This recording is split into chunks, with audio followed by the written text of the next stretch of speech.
What is up, my YouTube family? Welcome back to my channel. Unless this is your first time here, then it's not welcome back, it's just welcome. Go ahead and hit the subscribe button because you will not be disappointed unless, of course, your taste level is lacking. And if that's the case, then we do not judge here.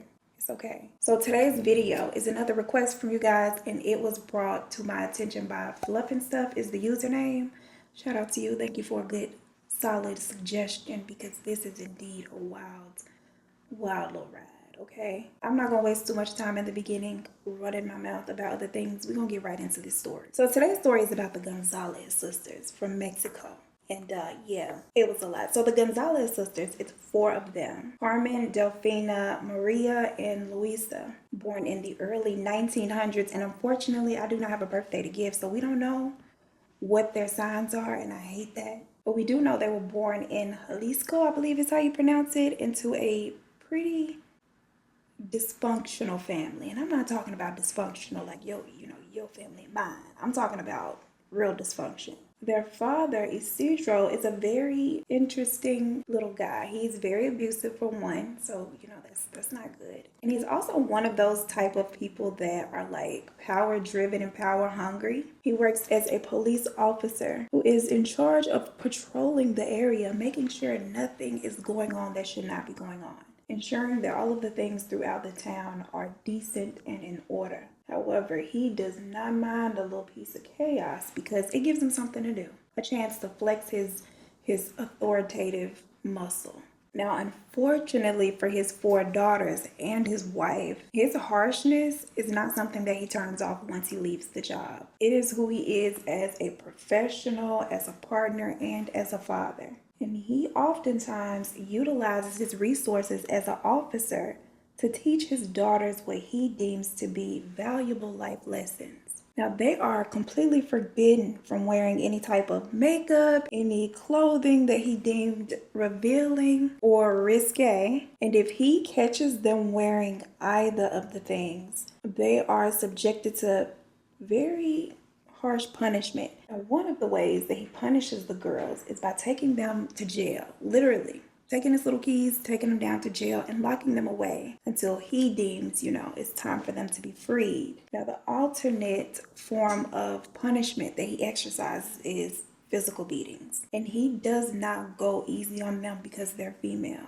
or children. And as a means of discouraging them from a life of crime themselves, he makes them witness executions of prisoners. Very much giving scared straight times 10. Now, their mother, Bernardina, is a very selfless Catholic devotee who religiously follows the rules of the church. Bernardina goes to church literally every day. She 100% supports the idea that a husband runs the household. He makes the rules, everyone else is there to follow. That women and children have subservient roles and no right to question the man of the house. So she lets him run the house as he sees fit without any interference.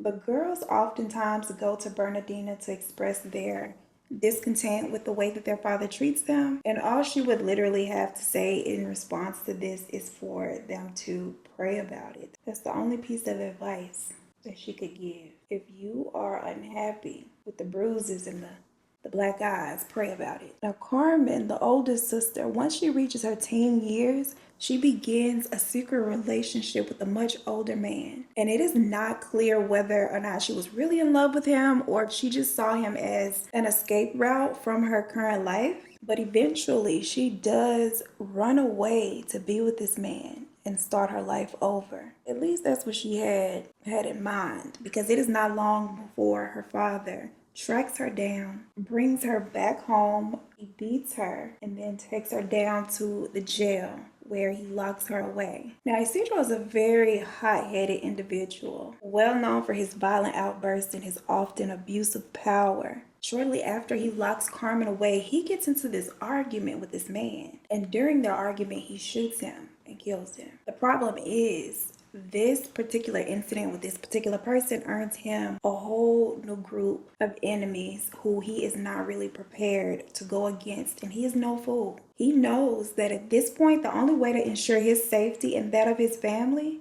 is to leave town. So he packs up the girls and his wife, and they relocate to a much smaller village for a fresh start. and to not have to look over his shoulders all the time. The thing is, now I don't know if Carmen slipped his mind or if he was like, you know what? Damn Carmen, because he does not take her. He allegedly forgets that she is locked away in the jail.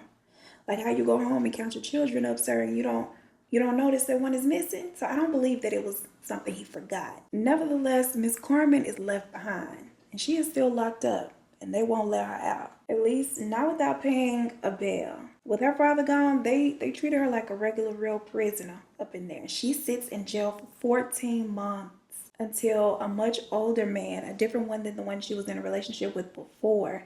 This guy was a grocery store owner who had a little bit of money. Now he offers to pay her bail in return for her hand in marriage. And by that time, after those 14 months, Miss Carmen is ready to get out of jail, okay?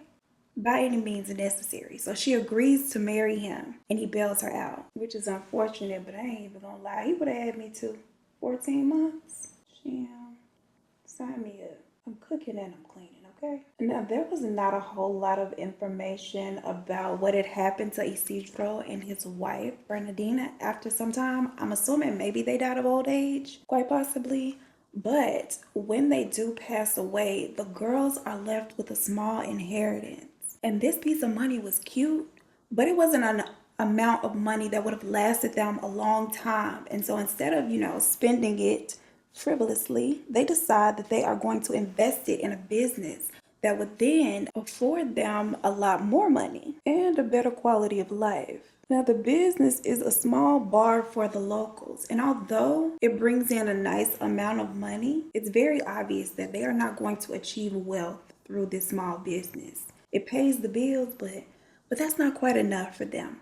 So they sit down and have a conversation about different ways that they could possibly generate more income without having to do much more work. Now, expanding their business hours is one of the simpler solutions. The problem with that is you cannot serve alcohol after a certain time of day, and they do not want to risk being shut down permanently. Then, they won't be generating any income. So using what they got to get what they want, which is a proverb for you young folks. They bribe local law enforcement into turning a blind eye to their late night operations with sexual favors.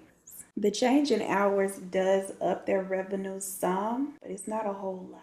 And Carmen has this idea that they expand their business beyond just bars. It'll be a good idea probably to open up a motel. But girls are down to give whatever a try at this point. And so Carmen goes and uses her feminine wiles to obtain the proper permits for such an establishment. Now, they claim that their intentions were for this motel to be just that. But it is not long before it turns into something else. The sisters cannot help but notice that many of their patrons frequent their establishment on an hourly basis. And we know what's going on when you go to the hotel for just a couple of hours. But they didn't even have to speculate what was going on within these hours because they recognized that many of the ladies that were coming there with their patrons were well-known sex workers from town. But to their surprise, most of these men who are coming to the motel with them are police officers, military men, and even high-ranking politicians. Now from this, they get a new idea. If the people are just going to come here and treat our establishment like a whorehouse, why not treat it like one ourselves and benefit from it? And the very people who would pose as a threat to this are customers of such. So what position are they really in to have it shut down? Of course, that's if they would even want to in the first place. They begin by approaching these ladies of the night, propositioning them with what they deem to be fair deals. However, many of these women either already had them a little PIMP, or they're just simply uninterested in working with the sisters. This does not discourage the sisters. It does make them rethink their approach. And it is at this point that things take somewhat of a little sinister turn. If girls will not voluntarily come and work for them, doing what they want them to do, then they just have to come involuntarily. The sisters begin traveling 2 at a time to neighboring towns. They specifically seek out families with daughters between the ages of 12 and 16. And these were towns where many of the people did not have much money. The sisters would sit down with the child's parents, telling them that they had all of these amazing job opportunities where they are from. And these positions were like waitress positions or housekeeping positions, babysitting positions, jobs that they don't see as a problem for their teen daughters to do, especially considering how much of a great opportunity the Gonzalez sisters would make this sound like. They also make this seem like something they need to act on right away because so many people are interested and they don't want to miss this opportunity. They would just need to send their daughters away with them for a couple of weeks and they will come home periodically with money for the family. More often than not, the chance for their daughter to go away to this larger city, do easy work for really good money, sounded great to the parents. They don't take much more convincing than that. They would even express their gratitude to the sisters for choosing them for such an amazing opportunity. The girls leave with the sisters very excited and expecting to see their parents in just maybe a couple of weeks. But once they reach Guadalajara de Noche, yes, that's the name, they quickly realize that things are not as they have been described, and the work that they will be doing would be a lot different than what they had expected. The Gonzalez sisters have a system, and they have hired men to assist them with their running of this brothel. In an effort to break the girls down, they would be R-word right away, like as soon as they got to the house, and then stripped of all of their personal belongings. They are also severely beaten so that they are too afraid to even try to escape if given the opportunity to do so. The girls are kept locked away from any windows or doors that lead to the outside. They are not allowed outside at all and are purposely underfed so that they are physically too weak to try to run or fight back, and to also keep them slightly disoriented. And these girls are rarely afforded the opportunities to like regularly bathe and keep themselves up. They are kept in horrible living conditions, always very filthy, very nasty. And on top of being dirty, the rooms are kept very dark and the smell is unimaginable. The girls are only fixed up for the sole purpose of pleasuring a client. Pregnancies are a common occurrence at the brothel, but the Gonzalez sisters also have a system for that. They perform abortions right there in the brothel without any kind of pain medicine during or afterward, and they are no professionals at this. Some of the girls suffer injuries and infections that they are then left to deal with on their own after the fact, and many of them lose their lives as a result of these procedures. Witnessing this happen to the other girls there, of course, makes them fearful of the Gonzalez sisters finding out they are pregnant when they become pregnant. So many of them hide their pregnancies for as long as they can, and some of them actually make it full term with their child. And in these instances, the outcome is not much better. It's not really better at all. If the child born is male, they get rid of it right away. If the child is female, it is kept and raised by the Gonzalez sisters, but not raised as a child of their own or a member of their family. They are kept and raised as future employees. Whenever they receive any kind of resistance or disobedience from any of their captives, they'd administer very, very harsh punishments. The girls were beaten. A lot of times they will call upon all of the other girls to gather around and then do the dirty work for them. They would have them throw stones, hit them with sticks, and then they would lock them away in an empty, dark room with no food, no water, and basically just wait for them to die. Now, because they lose girls so frequently, the Gonzalez sisters are always out there rotating 2 at a time to go out and venture for more girls, recruiting them under false pretenses and promises of a better life. And they, of course, visit a different little town each time. It is not long before the sisters are making so much money that they decide to open up a second location. But by this time, rumors have begun to circulate about what the sisters were truly up to. And of course, many of these families have reported their daughters missing. Local law enforcement really is not taking much of an interest in this at all for obvious reasons. But over time, their business does begin to suffer some because families are not so quick to just send their daughters off with any old stranger who shows up promising them a better life, fearing that these rumors might be true. Once again, the sisters are in a place of if they don't want to do this voluntarily, they'll just have to do it involuntarily. Instead of continuing to go out and make all of these blank trips, they decide to take the henchmen that they use to keep the girls in line within the brothel out to kidnap girls, literally snatch them off the streets. And the sisters also continue to recruit, but they do so in a different way. They purchase help wanted ads in larger cities outside of the rumor mill. And so now their victims are either brought to them, literally delivered right to their door, or they show up on their own in response to these ads. Y'all, these four heifers were brutal, okay? No matter how much money they're bringing in, it's never enough, and there's always an opportunity to bring in a little more. A lot of the men that frequent are of high social status and are oftentimes wealthy men if they're not of the profession previously mentioned. And when these wealthy men come in flaunting their cash and wealth, the Gonzalez sisters have them serviced. They collect payment for said service, then rob and kill them before they can leave. Afterward, they are burned and tossed in a mass grave that they have constructed for the girls and their babies. And when I say they were making a lot of money, they were making a lot of money. It takes no time at all for them to have a total of 5 locations, all being operated the same. By now, they're also force feeding the girls drugs, and the goal for this is to keep them either in a state of intoxication or extreme withdrawals. Because of the ages of these girls, a lot of them are virgins when they are snatched, and the prettiest of the virgins are kept for the highest bidder. More often than not, these were the politicians. And when the girls reach a point where they are too damaged, whether it's from beatings or repeated sexual activity, they end the girls' lives and toss them into the mass grave. Now, Delphina has a son, Ramon, and he is solicited to join or hired, because he was being paid, to join the family business as a muscle to keep the girls and the clients in line. Now, they also have an ex-army captain that is employed who they refer to as the Black Eagle, and he is one of the henchmen that go out and snatch girls.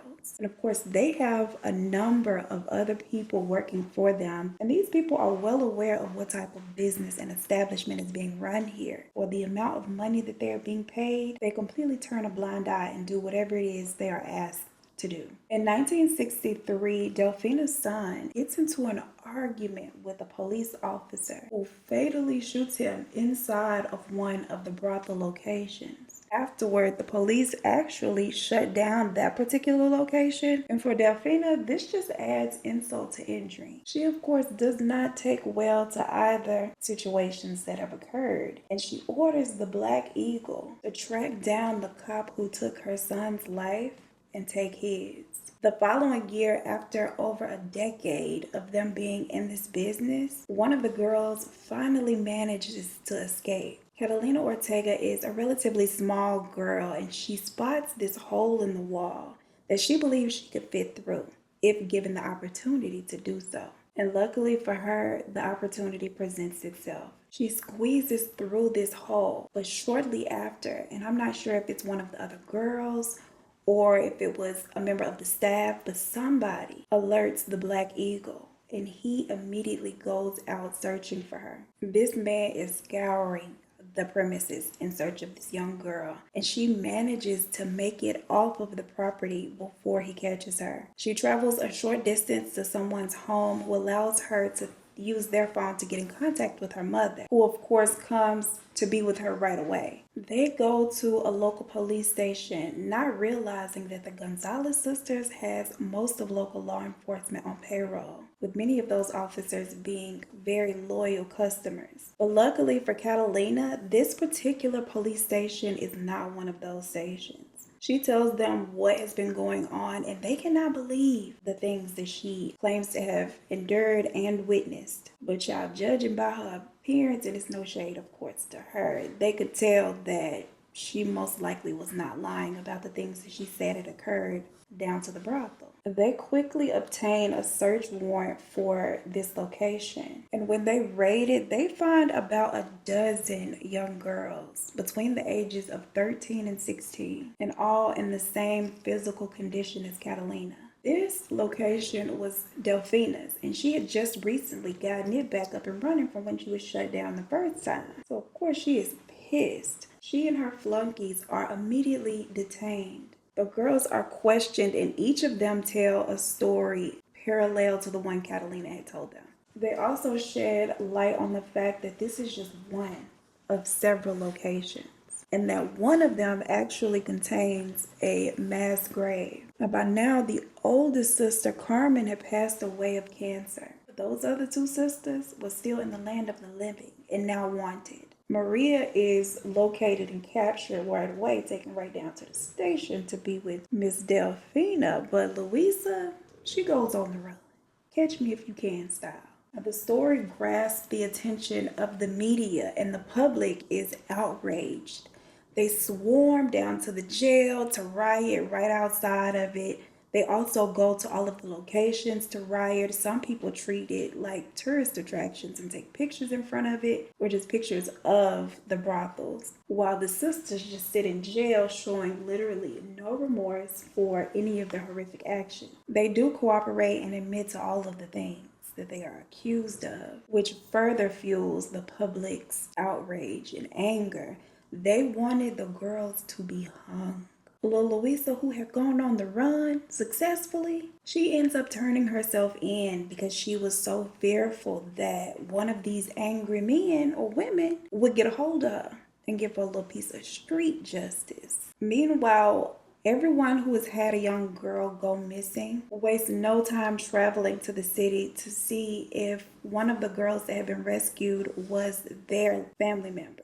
And child, all of these angry people showing up to the same place roughly around the same time is no bueno. When their daughter or niece or sister was not one of the ones rescued, and they didn't have any answers as to where their child was, they go join the angry mob that is outside of the jail. And this angry mob gets so big and so angry that in order to ensure the safety of the sisters, it is decided that it is best that they are relocated to a different jail in a completely different city, at least until it is time for them to stand trial. But in the meantime, investigators are still collecting evidence and unearthing this mass grave, which contains a total of 91 victims, which are the young girls, the men, fetuses, and newborns.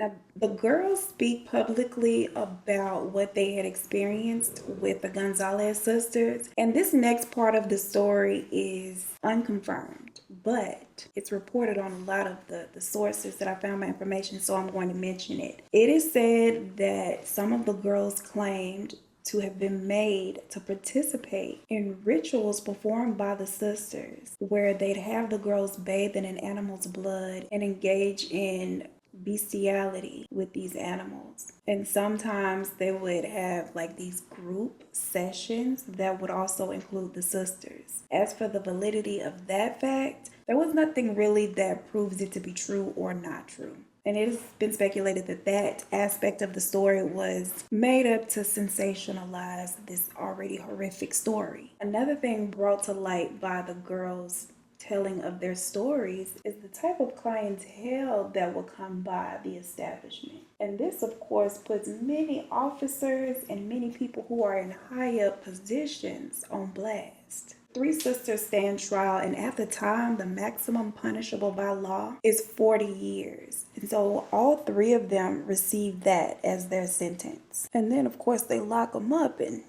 put away the key. And many of their employees also go to trial and are subsequently charged and sent to jail for their involvement. And in prison, Delfina suffers the worst. She is completely convinced that someone, be it a correctional officer police officer or a fellow inmate is out to end her. And she is so fearful of this and convinced that it is true. She develops an intense anxiety, and it is not long before her mental health begins to completely deteriorate. She lives in a constant state of fear and paranoia to the point where it is actually debilitating. 4 years into their sentence, she is sitting in her cell having one of her moments, honey. Completely distraught, crying, claiming that somebody is there to kill her. And the people that she is claiming are there to kill her today, on this particular day, are the people that are making repairs above her cell. According to her, the repair job is just a cover for what they are really there to do, but nobody's really paying her much attention, child. She is literally having a full-blown panic episode, crying and just carrying on, when suddenly a bucket of cement from the construction crew right above her little head falls and hits her in the head, allegedly by accident. And unfortunately for her, she dies as a result of her injuries from that little bucket of cement. Do y'all think Miss Mamas was right? Or do y'all believe that was just sheer coincidence? Let me know. In the meantime, I'm going to let you know what happened next. Fast forward about 20 years to November of 1984. One of the correction officers goes to look for Louisa in her cell and finds her there deceased. And it was pretty evident that she had been for quite some time. It's also pretty evident that the person who has found her on this day was not the first to notice that she was there in that state. Rats had reportedly eaten quite a bit of her. And as for Maria, the final and the youngest of the 4 sisters, she is the only one to be freed. Maria didn't get into any trouble in prison, and therefore after some time, I could not confirm exactly how long she was in jail before she was paroled, but she was in fact paroled. And afterward, it's not really known for sure exactly how she lived out the rest of her days. Child, if she got the chance to, because there was literally no information about her life after prison. She seemingly just disappeared after being released. Now afterward, everybody put this whole thing behind them. Of course, the girls, struggled to merge back into their previous lives. Granted, they were happy to be away from the Gonzalez sisters. But unfortunately, people would be rocked by the Gonzalez sisters one final time. In 2002, while building a new housing development, a construction crew uncovers an unmarked grave with 20 bodies inside. Again, they are of young girls and babies, tossed in carelessly, just like the others. It is also not far in distance from one of the brothel locations. And so authorities really believe that these are additional victims of the Gonzalez sisters, bringing their victim count to about 110. That is insane. And a part of me, even after doing this for so long, is always a little bit taken aback when women commit these type of crimes against women. And I know, we got issues amongst the girls, but it's just so weird to me. And what I have also come to notice is the fact that a lot of women commit crimes against children, like a lot of them. So crazy. A lot of cancers too, honestly. But I don't want to upset y'all today. Now, I was finishing up right quick, but talking to some of you girls on Instagram, y'all have been noticing, and I mentioned it previously in a video, not far back from this one, how I feel like I'm one of the blush girls now, right?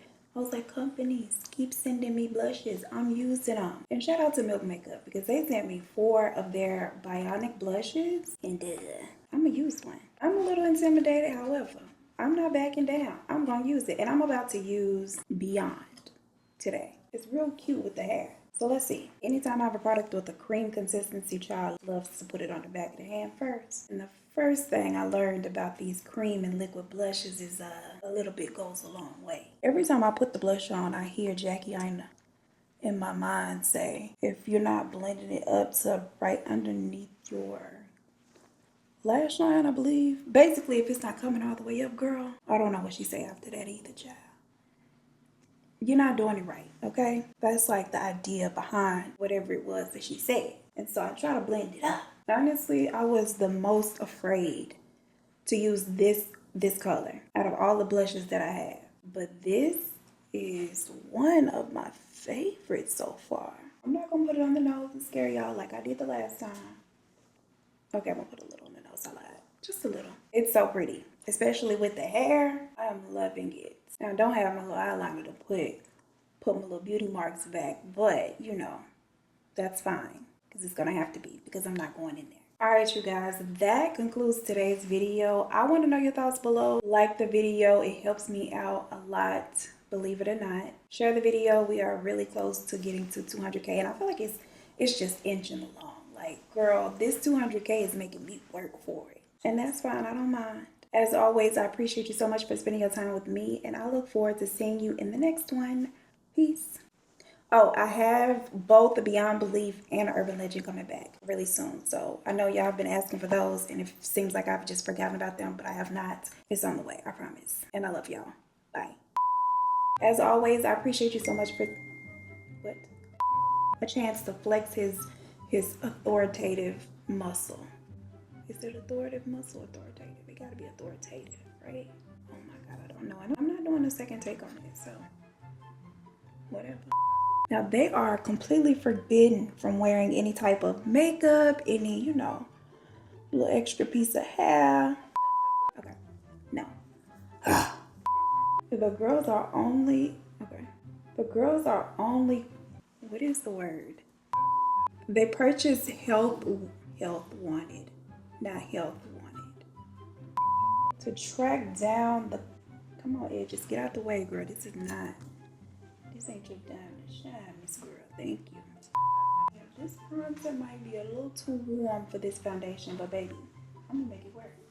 I think. I hope. The three sisters stand trial, and during this time, the maximum,